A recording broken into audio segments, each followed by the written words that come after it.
Boa noite. Meu nome é Dr. George Lundgren.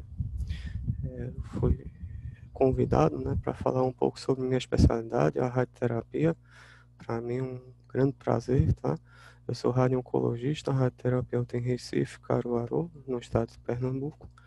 E queria agradecer, né, a Resenha Médica Oficial por esse convite, uma oportunidade de falar sobre essa especialidade que eu tanto amo, que é a radioterapia, e que é uma especialidade não tão conhecida, né, pela, pelas faculdades de medicina. Estou observando o começo, né, de ligas de radioterapia com a divulgação da especialidade, mas realmente ainda é uma especialidade não muito divulgada.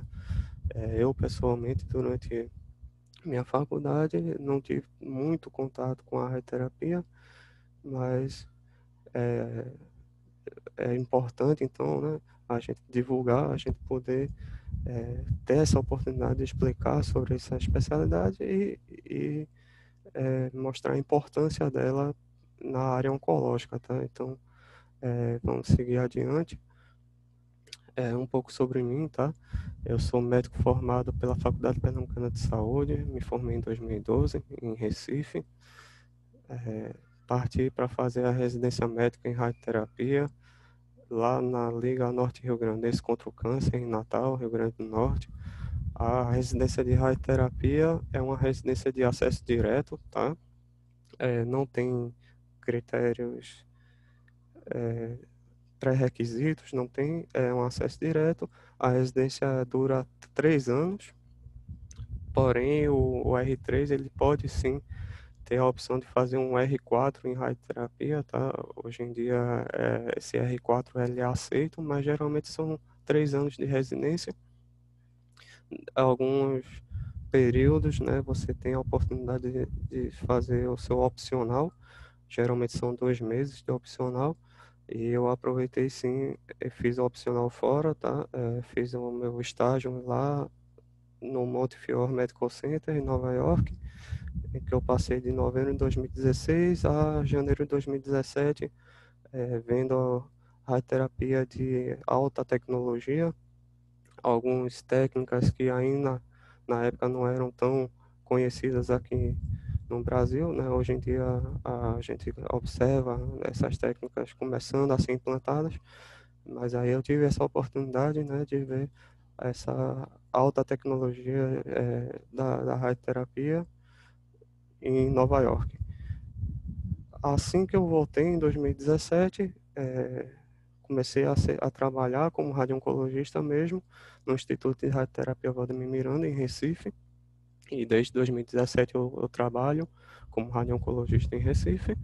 E atualmente, desde setembro de 2020, eu fui chamado, né, e trabalho também como radio-oncologista no serviço de radioterapia de Caruaru, o Hospital Santa Águeda, Centro de Oncologia de Caruaru. Quando a gente fala em radioterapia, tá, o residente de radioterapia, ele não vai só aprender sobre radioterapia.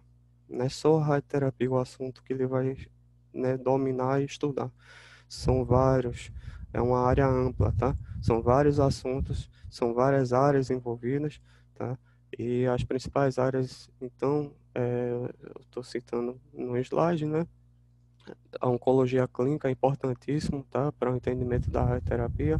Durante a residência, o residente de radioterapia ele roda nas várias áreas da oncologia, tá? Cirurgia de cabeça e pescoço, mastologia, a oncologia clínica em si, cirurgia oncológica, oncopediatria, oncohematologia e várias outras áreas da oncologia, tá? Então a gente roda por todas as áreas da oncologia para vivenciar um pouco de cada área, principalmente no R1 e parte do R2 também, tá? A clínica médica é sim de conhecimento do radioterapeuta, tá? A gente tem que lembrar que o paciente que vem para a gente, né, na radioterapia, ele não é só um paciente oncológico, tá? Ele é um paciente oncológico, na grande maioria das vezes, mas também tem alguma comorbidade, ele é um hipertenso, um diabético, né? Ele já tem uma história de um derrame prévio. Ele é um paciente que tem dislipidemia. Então a gente tem que também saber a parte clínica para poder ajudar o paciente, né, que está fazendo tratamento com a gente. A imagem, né, radiologia, diagnóstico por imagem é importantíssimo também, né, como área da radioterapia. Os planejamentos para o tratamento envolvem imagem, tá? Desde radiografias a tomografias. Então a gente tem que ter uma noção de anatomia radiológica, a gente tem que ter a noção de imagem, tá? Imagem de ressonância para tumores de sistema nervoso central, identificar a região que foi operada, por exemplo, tá? Arteriografia para fazer radiocirurgia, cintilografia óssea para identificar um foco metastático. Então a gente tem sim também que ter essa noção radiológica. Física médica é essencial para a radio-oncologia, tá? Entender a física das radiações, isso é uma parte fundamental e a gente tem também que saber e a gente coopera né, e a gente trabalha junto com o físico médico, tá? Então a física médica é fundamental também para a radioterapia, assim como a radiobiologia. Saber quais são os efeitos biológicos na célula que está irradiada, quais são os efeitos orgânicos, né? O que é que acontece quando o paciente é irradiado, né? Quais são os efeitos físicos, orgânicos, químicos, isso tudo a radiobiologia, a gente começa a entender essa parte também, e é importante. E a patologia, né, saber histologia do tumor, quais são as características histológicas do tumor, né? A gente sabe que dependendo da histologia, um tumor pode ser considerado mais agressivo, ele pode ser considerado um tumor radioresistente ou radiosensível, né? E isso nortear o tratamento para esse paciente em si. Então, essas são realmente áreas que a gente também tem que dominar durante a residência da radioterapia e levar para o profissional. O serviço de radioterapia atualmente são mais centralizados, né? Você vai encontrar nas grandes cidades, tendo sim serviços no interior, né? Mas principalmente nas grandes cidades. Então, por enquanto, atualmente, a radioterapia ela é centralizada, mas isso é, vai mudar, tá? A gente tem um plano de expansão da radioterapia no SUS, são 80 máquinas que serão distribuídas por todo o país, tá? É um plano que já está em desenvolvimento e com isso a tendência é a radioterapia expandir. Então é uma especialidade em expansão, tá? E no futuro sim vai ter uma grande oportunidade para os futuros radio-oncologistas. E atualmente, né, o radio-oncologista ele vai para o serviço, né? Então ele é chamado, ele tem que ir para o serviço de radioterapia. Não tem como, por exemplo, montar um consultório para fazer radioterapia. Precisa do equipamento, né? Então o radio-oncologista ele vai para o serviço e por enquanto os serviços, né, regionais, os serviços centralizados das grandes cidades são os principais serviços de radioterapia, mas sim, em Pernambuco, por exemplo, temos o serviço de Caruaru, que é o serviço de radioterapia do interior de Pernambuco, né? E em Recife, 5 serviços de radioterapia principais. Natal, tem um serviço de radioterapia, onde eu fiz a minha residência, né? E um serviço de radioterapia em Mossoró, que é no interior do Rio Grande do Norte. Então, tem essa tendência a expandir, tá, a radioterapia para cidades do interior, sim, e com isso trazer mais oportunidades para o profissional. Como aula, tá, eu resolvi falar sobre o básico da radioterapia, tá? É a prática da radioterapia. Então, quais são os principais tratamentos na radioterapia? A teleterapia, a bracterapia que nós usamos para tratar os pacientes, tá? Uma forma bem prática, bem objetiva.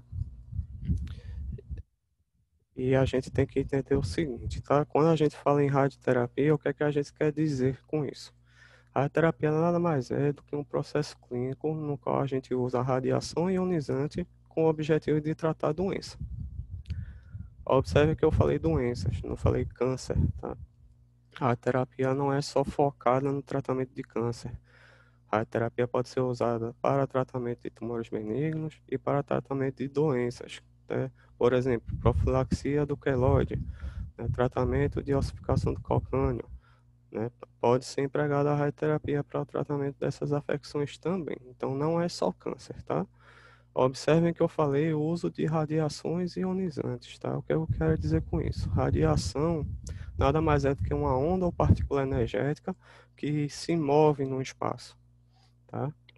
E quando a gente fala em ionizante, a gente quer dizer que o elétron daquela eletrosfera ele é arrancado do átomo e o ambiente, então, ele se ioniza, tá?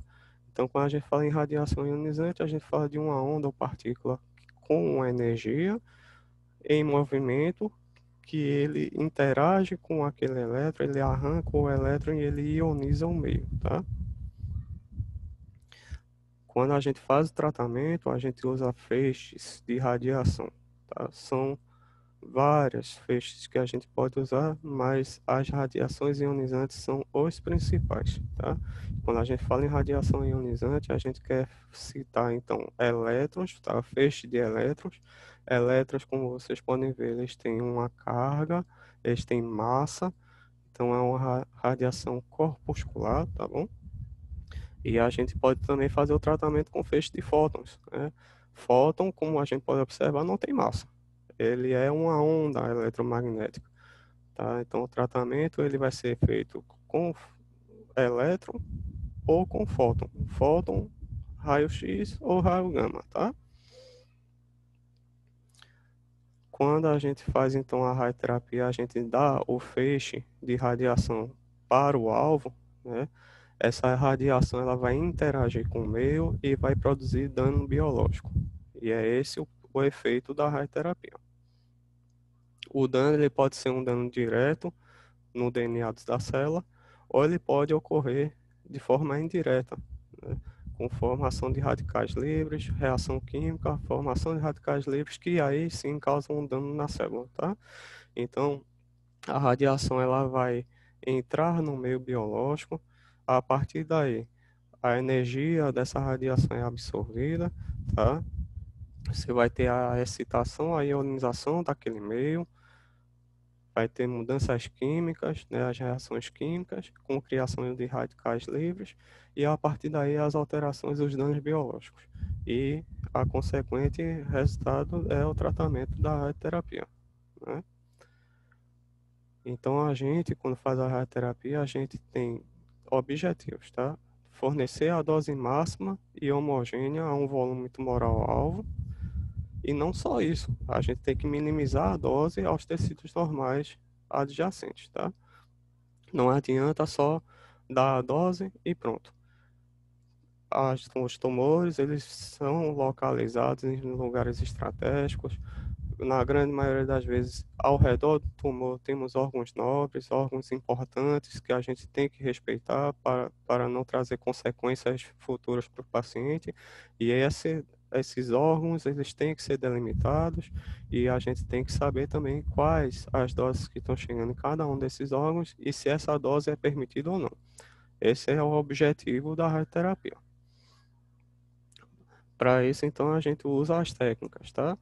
Teleterapia, tele é distância. Então, é a fonte de radiação, ela se encontra longe do paciente.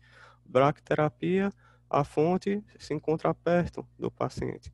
Essas são as duas principais técnicas de radioterapia. Teleterapia, então, atualmente ainda são usados aparelhos de cobalto, tá? O cobalto é um isótopo que ele vai emitir a radiação. Cada vez menos existem serviços com cobalto, tá? Eles estão sendo trocados pelos aceleradores lineares. E como vocês podem ver, então, esse acelerador, o AL600C, é o acelerador que usamos no serviço tanto de Recife como de Caruaru, para o tratamento dos pacientes. E é um acelerador com feixe de fótons, tá? qual é a grande diferença, né? Quando eu falo de feixe de fóton e de elétron? É o comportamento do feixe, tá?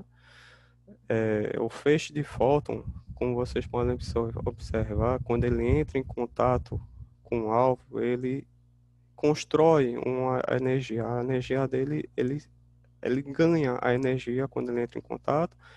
A energia vai até certo ponto e aí ele lentamente começa a perder essa energia, tá? Então, lentamente, na profundidade, ele vai perdendo a energia, mas tem energia nas profundidades, tá certo? Já o feixe de elétron, ele assim que entra em contato com o alvo, ele já tem uma energia alta e ele rapidamente perde a energia ao longo da profundidade, né? Quando ele vai se aprofundando, essa energia já é perdida de forma instantânea, tá? Qual é a importância disso?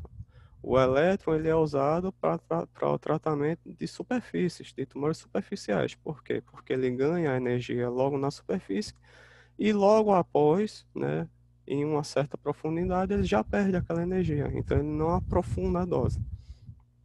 Já o feixe de fóton, ele não é bom para o tratamento de tumores superficiais, porque a energia ela vai ser ganha na profundidade ainda e ele vai perder a energia ao longo que ele for aprofundando no campo. Então, ele é importante para tratamentos profundos. Superficiais, a gente então prefere usar feixe de elétrons. Com isso, a gente consegue escolher qual feixe usar, dependendo, né, do tumor que a gente quer tratar.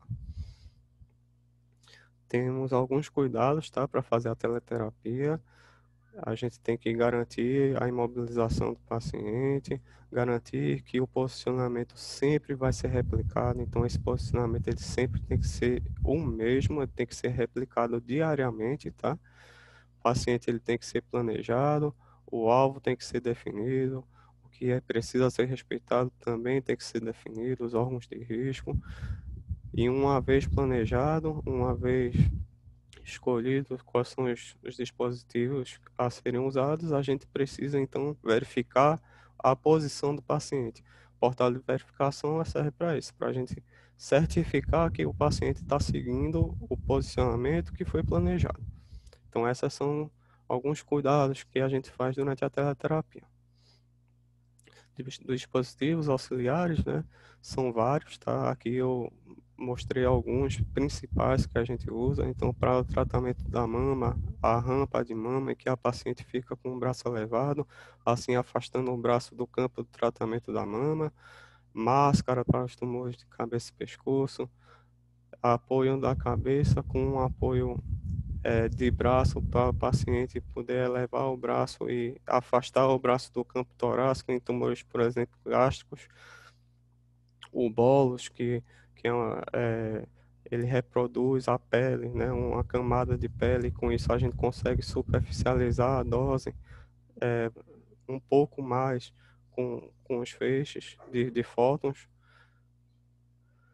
E uma vez estão escolhido qual acessório o paciente vai usar, né, a gente pode optar pelo planejamento 2D ou planejamento 3D, tá? Qual a diferença entre os dois? No planejamento 2D, ele é guiado pela radiografia, tá? E aí a gente usa referências ósseas, né? Radiografia a gente enxerga bem osso, então a gente usa referências ósseas para delimitar o campo do tratamento, tá? Aqui a gente tem então um tumor de orofaringe, como vocês podem ver, ó, orofaringe, a gente não precisou entrar na cavidade oral, então foi desenhada uma proteção na cavidade oral do paciente, né?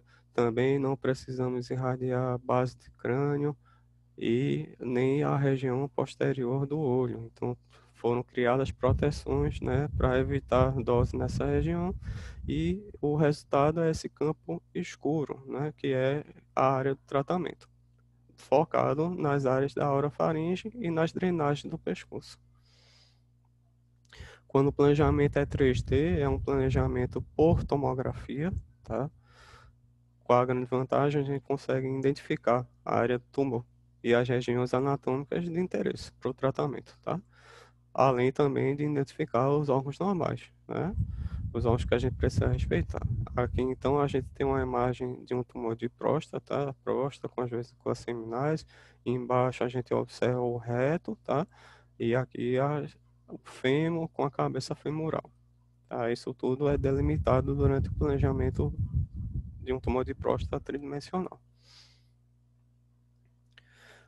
Quando a gente planeja o paciente e define o campo, a gente faz o isocentro, define o isocentro. O que é o isocentro? É o ponto universal de referência. É um ponto imaginário que a gente programa dentro do paciente, né? Mas a gente faz referências na pele do paciente para que esse ponto virtual seja achado, tá?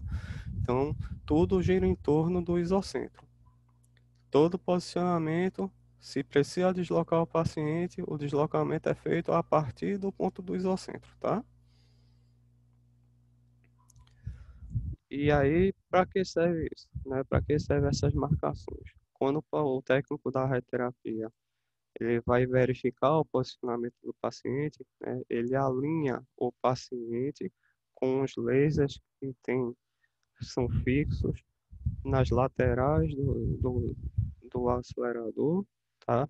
E o laser do cabeçote do gantry do acelerador linear, né? Com isso, ele consegue posicionar, verificar o posicionamento e replicar o posicionamento do paciente e a gente garantir que aquele paciente está sempre na mesma posição de tratamento todos os dias. Quando a gente faz o delineamento tridimensional, né, além de desenhar a área-alvo, por exemplo, aqui a próstata, a gente cria os volumes de tratamento, tá? É, aqui, então, está desenhado o PTV de um planejamento de próstata, tá? O PTV nada mais é do que o volume planejado de tratamento. E o importante é vocês observarem que o PTV de um planejamento de tumor de próstata, ele acaba invadindo um pouco, né, a parte superior aqui, né, do reto. Por isso que a gente tem que delimitar o reto e os órgãos adjacentes para saber a dose que vai chegar, tá? Existem protocolos específicos para cada órgão que a gente tem que obedecer, tá? Se esse protocolo for desrespeitado, isso pode trazer sequelas, efeitos adversos tardios para o paciente, tá? Então a gente também tem que ter essa ciência.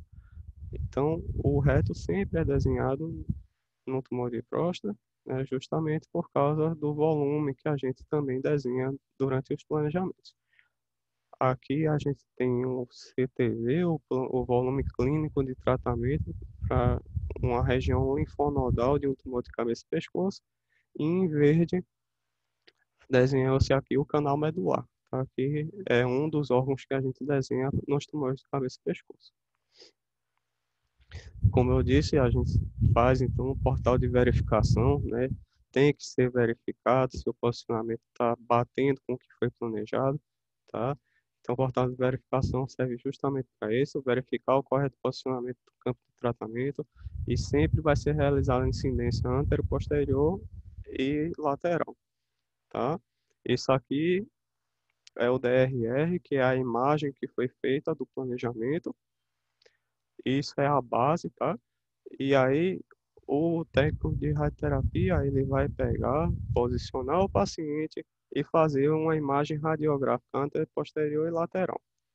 E a gente vai fazer como se fosse um jogo de 7 erros, tá? Comparar, né, o posicionamento do que foi planejado com o posicionamento que foi feito agora para o paciente e ver se está batendo. Tem que bater, tá? Caso tenha algum deslocamento, né, a gente tem que corrigir esse deslocamento, né, para o paciente tratar sempre na mesma posição, tá? Então, a replicação diária é fundamental. A gente tem que atentar aos acessórios, verificar se o acessório que está sendo usado é o acessório que foi planejado desde o início, tem que atentar aos pontos de referência anatômicos e o posicionamento do paciente para garantir que o tratamento está sendo replicado da forma correta. Braquiterapia, então, a gente usa fontes radioativas seladas na proximidade de um tumor.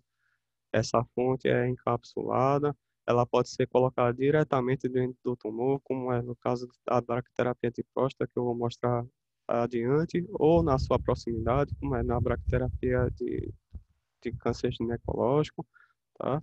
E com isso, uma alta dose é liberada no local do tumor, e a grande vantagem é que tem uma rápida diminuição do gradiente da dose ao redor. Então a dose ela é focada e ao redor a dose ela já se perde, tá? Então a gente consegue focar realmente a dose onde precisa ser focada. Agora a braquiterapia tem suas restrições, tá? Ela geralmente é usada para tumores localizados, tumores pequenos, tá? De pequeno volume, e o planejamento é muito trabalhoso. Então não são todos os serviços que adotam a braquiterapia. E não são todos os serviços que têm os aplicadores para todas as braquiterapias, tá? São vários tipos que a gente pode ter de braquiterapia, por exemplo, modos superficiais, né, para os tumores de pele, de pênis, implantes intersticiais, que você implanta dentro do tecido, como é a braquiterapia da próstata e da mama, braquiterapia luminal, no caso de tumores de esôfago, modagens intracavitárias, como são a braquiterapia para o tumor de colo uterino, e também podemos usar a braquiterapia intraoperatória, implante intraoperatório. As fontes são diversas, tá? Cada fonte tem sua característica. Geralmente é usado o irídio 192, tá? Com um tempo de meia-vida de 74 dias. Então ele perde rapidamente a energia dele, tá? E com o tempo ele tem que ser substituído. Para a braquiterapia ginecológica, né, esse é o aparelho, tá? Com a fonte de irídio. Essa fonte é conectada à, à lesão-alvo, né, para a emissão da dose. E a gente usa os aplicadores, então, para conseguir, né, distribuir a dose de forma homogênea, tá?